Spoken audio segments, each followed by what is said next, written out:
உடைகள். புருஷரின் உடைகளை ஸ்திரீகள் தரிக்கலாகாது, ஸ்திரீகளின் உடைகளை புருஷர் தரிக்கலாகாது.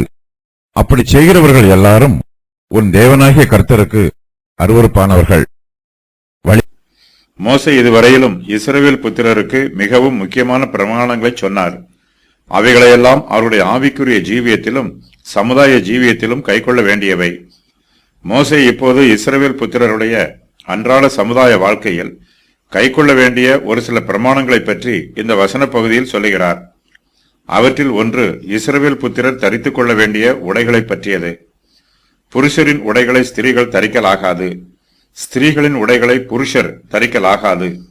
அப்படி செய்கிறவர்கள் எல்லோரும் உன் தேவனாகிய கர்த்தருக்கு அருவருப்பானவர்கள் என்று மோசே இஸ்ரவேல் புத்திரருக்கு சொல்லுகிறார். தேவனுடைய பிள்ளைகள் கண்ணியமான வஸ்திரங்களை உடுத்தி இருக்க வேண்டும். விக்கிரக ஆராதனைக்காரர்கள் தாறுமாறான வஸ்திரங்களை உடுத்திக் கொள்வார்கள்.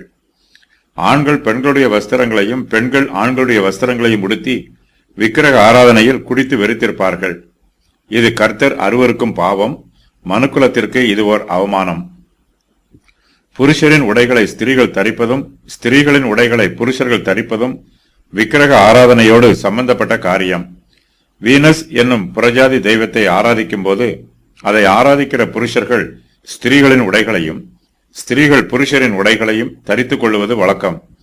இஸ்ரவேல் புத்திரர் இதுபோல உடைகளை தரித்துக் கொள்ளும் போது அவர்கள் புறஜாதியாரின் விக்கிரக ஆராதனைக்கு ஒத்த வேஷம் தரிக்கிறார்கள்.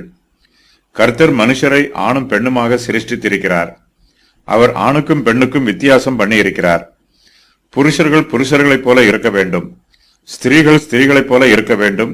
இதுவே கர்த்தருடைய சித்தம். கர்த்தருடைய நியமத்தை மனுஷர் மாற்றுவதற்கு முயற்சி பண்ணக்கூடாது. ஒரு சில புருஷர்கள் ஸ்திரீகளைப் போல உடைகளை தரித்து மற்ற ஸ்திரீகளை வஞ்சிப்பார்கள். இப்படிப்பட்ட அசுத்தமான காரியங்கள் இஸ்ரவேல் புத்திரர் மத்தியிலே காணப்படக்கூடாது.